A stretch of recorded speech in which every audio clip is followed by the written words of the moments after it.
Euh, Mohamed Chirani, Islam de France, la République à l'échec chez Fayard.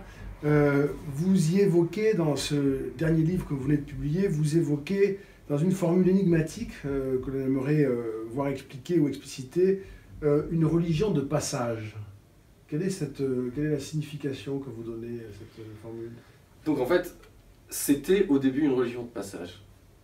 C'est-à-dire, les musulmans au début, quand ils arrivent en France, c'est par accident historique. C'est-à-dire, il y a eu les indépendances, il y a le boom économique et les 30 glorieuses, et là, les ouvriers maghrébins et après africains viennent en France pour travailler, et ils ont tous dans l'idée de travailler, gagner un petit peu d'argent, construire une maison au bled, au pays d'origine, et revenir au pays. Donc on est de passage, on est dans une situation de passage. C'est le cas de ma famille, je raconte cette histoire à travers l'histoire du wagon.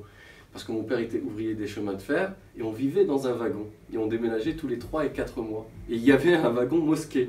Donc moi, la première mosquée à laquelle je suis allé, je suis rentré, c'est une mosquée wagon.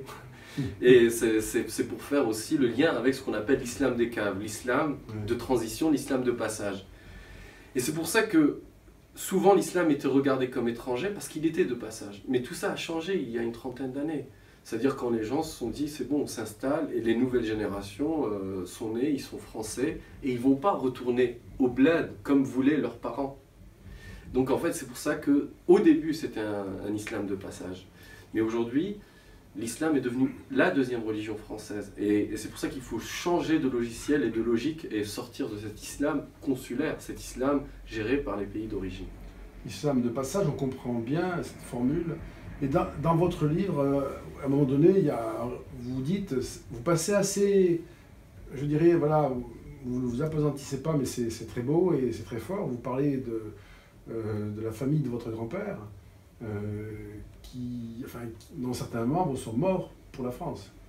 Et ce qui est un peu une forme de paradoxe par rapport à l'idée d'un simple passage, où là, vraiment, au sens propre.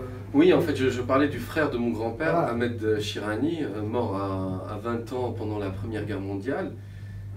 Et en récompense au sacrifice de milliers de Maghrébins, il y a eu la construction de la mosquée de Paris. Et en fait, c'est la symbolique de l'installation du début de l'installation de l'islam en France, à partir de 1927, avec l'inauguration de la mosquée de Paris, l'hôpital Avicenne à Bobigny, le cimetière musulman. Et là, on commence à avoir un début de présence musulmane en France métropolitaine.